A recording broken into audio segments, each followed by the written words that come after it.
The doctor who wrote things down was in Surgery C.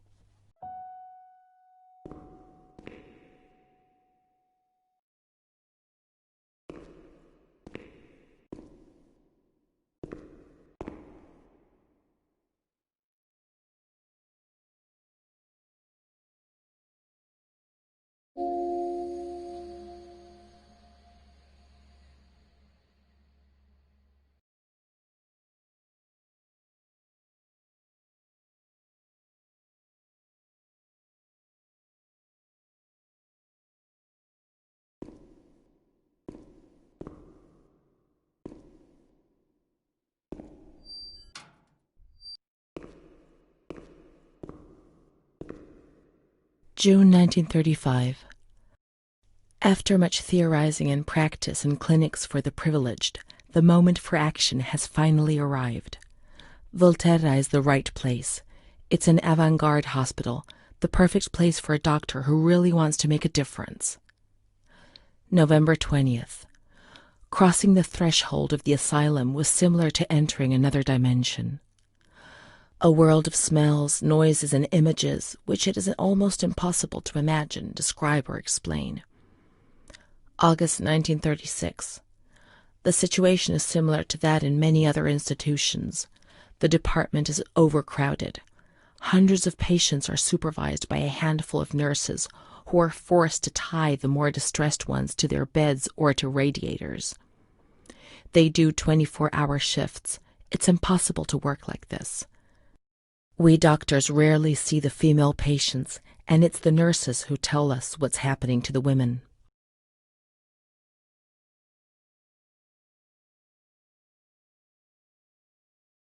The overpowering stench in the wards, the constant din of shouts and voices that are barely recognizable as human, dirty, naked bodies devoid of any dignity. The lunatic asylum gets under your skin and wears you down. I often consider resigning. I feel useless, impotent, a sort of merciful jailer, a mercy that helps no one and only helps to ease my conscience. March 15th, 1938. Dramas are played out before my eyes every single day, and I try to distance myself from them and just do the best I can. But a girl arrived some days ago. I couldn't avoid her gaze. All she asked in her dignified silence was not to be ripped away from her world. And me. I'm old enough to be her father, the father she never had, who didn't want her, who rejected her without even knowing her. I, too, refused what she asked me. I couldn't do anything but add my signature and consign her to hell. A danger to herself and to others, and a cause of public scandal. This was what was written on the accompanying note from the police headquarters. It was difficult not to agree with it. How much more violence must this poor girl be subjected to? Her gaze is so intense, so far removed from the carefree nature which should be the joyous hallmark of her age. I cried myself to sleep in my solitude. I kept thinking about those sad and frightened eyes staring at me.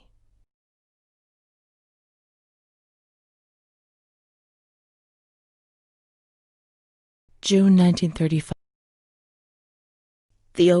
June 19.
March 12th, 1938.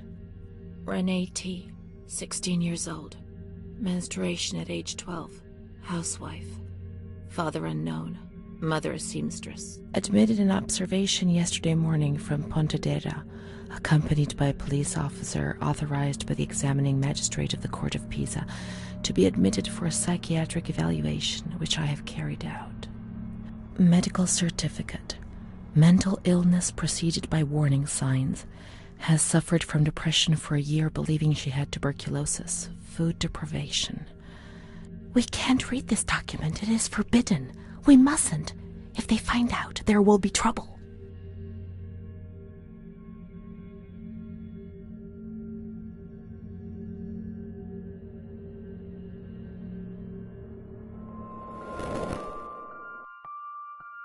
Have you ever wondered who you are? Yes, of course you've wondered.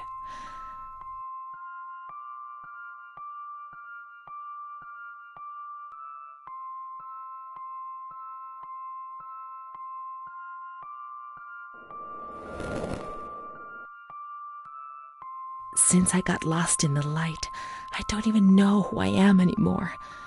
Let's read it and try to understand. She is frightened, hears noises and ghosts, presents serious signs of anxiety psychosis, suffers from hallucinations. She is anxious, confused, her expression is distressed, a questioning look as if terrified, disoriented. She feels confused, hears voices shouting in her head. She doesn't understand things properly. She has been feeling unwell for 2 or 3 months. When questioned, she replies, "My mother wants to hurt me. I am always scared of her. She chases me." Why are you here? I argued with my mother and was so upset that I felt like my head was spinning. There was a woman there who wanted to force me into a life of prostitution. They wanted to condemn me to be burned at the stake. Children whispered, called my name. March 16th. She couldn't sleep last night. They wanted to condemn her to be burned at the stake. April 4th. Transferred to the calm ward, still under my supervision. Yes, that's true. The ward where Amara was. Yes, the stake. The children wanted to burn Renee. She had to pay for what she'd done, like witches at the stake.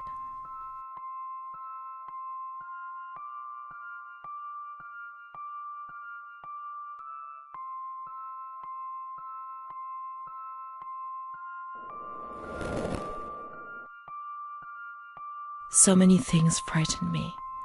The system that I lived in was built on fear and light. There was no mercy or understanding in the town of light.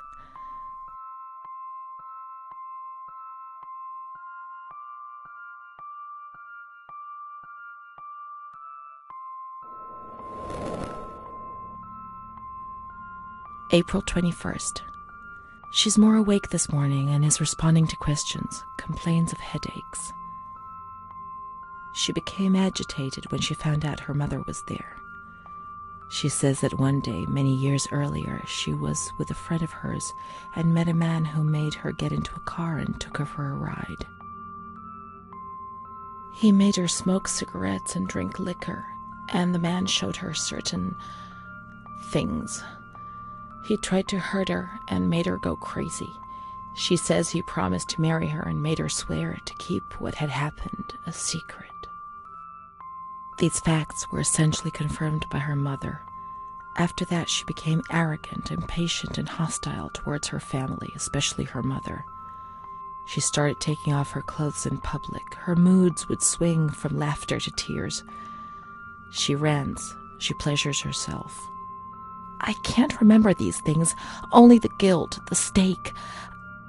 I know I deserved to pay for that guilt. I knew it even then.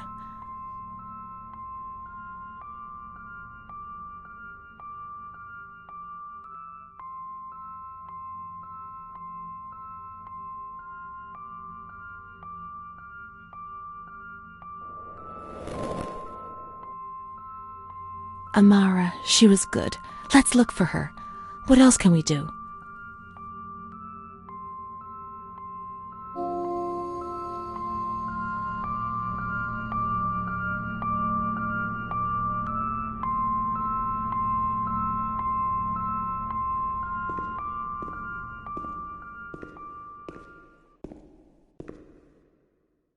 the grounds at the back of the hospital, and then down to the kitchens.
This is the road we used to take.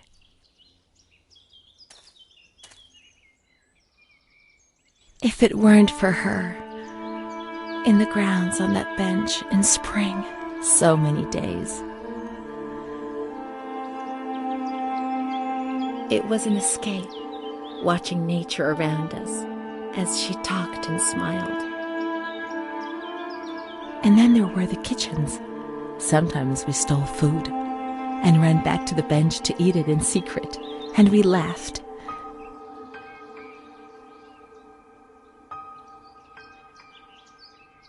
She did things to me. Sometimes she touched me. In the shower, I felt her body against mine for the first time. It was a shiver that warmed my soul. Eyes closed, the light slipped away.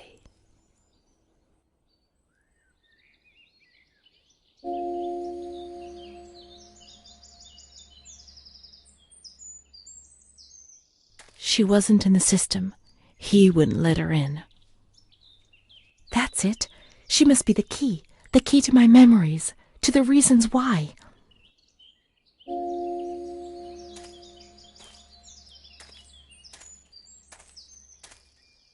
Let's look for Amara in the kitchens in the basement of the building, behind the greenhouse.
Nature helped me to forget, to escape from the system.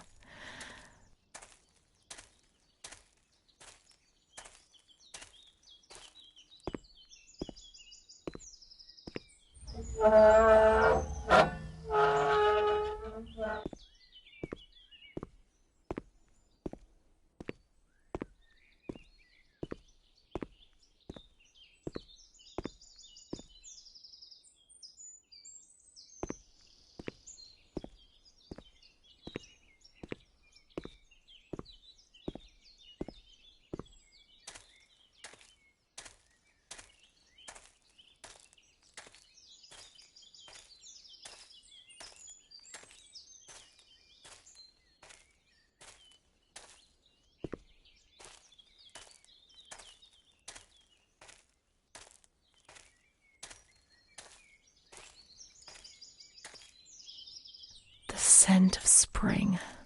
The land of light was far away, and we spent the days chatting on the stone benches.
Come on, let's look everywhere. She must be here, I'm certain.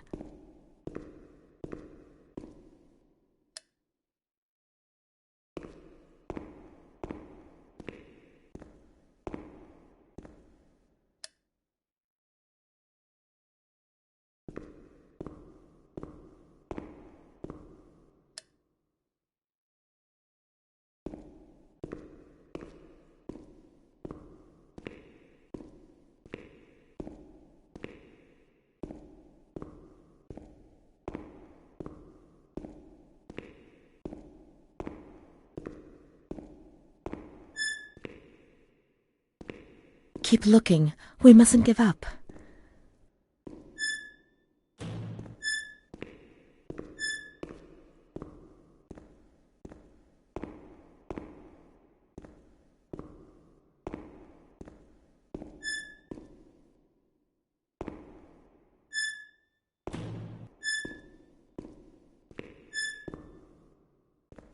Where could she be? We've got to talk to her. Everything will be all right. But being here now, I don't like it. Come on, let's look for her, quickly.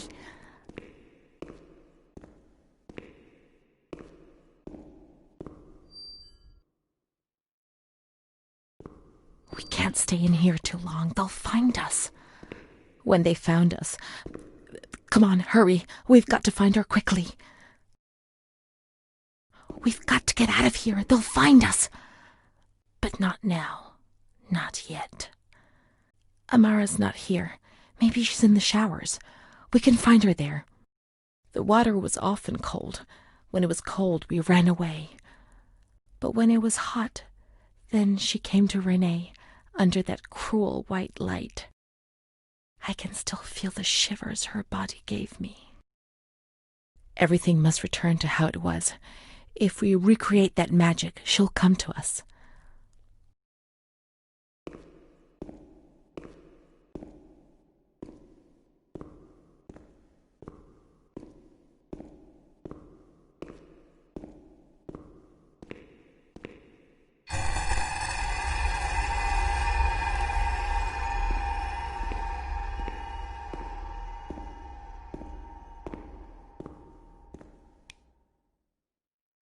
We have to turn the water on in the showers and switch the boiler on. All the plumbing systems were in the kitchen area.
turn the water on in the showers and switch the boiler on. All the plumbing systems were in the kitchen area.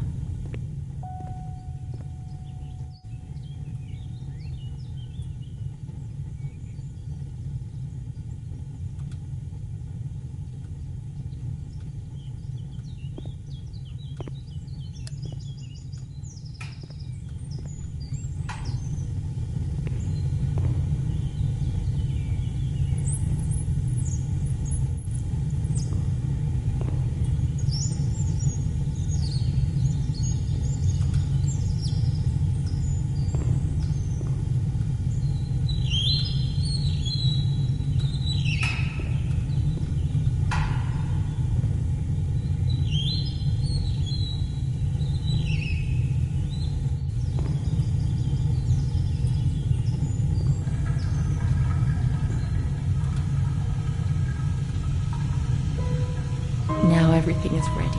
We can go to the bathrooms. We can go along that narrow corridor in the kitchens. We'll meet her in the showers, yes.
Not in this ward, not in observation, remember? Let's go to the calm ward. Now everything is ready. We can go to the bathrooms. We can go along that narrow corridor in the kitchens. We'll meet her in the showers, yes.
Everything's ready.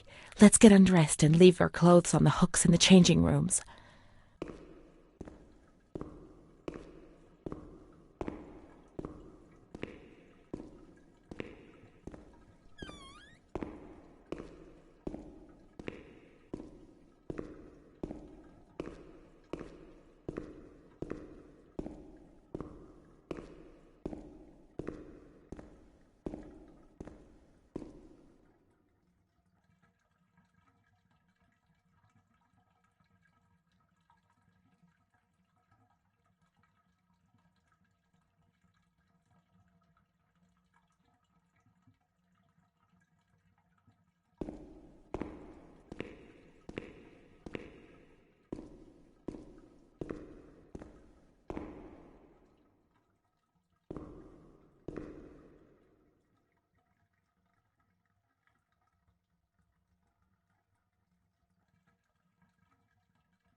Let's turn the water on now, and everything will be as before.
Amara was the only thing Renee had. They separated them. Renee went to the slightly agitated ward, the one that terrified everybody.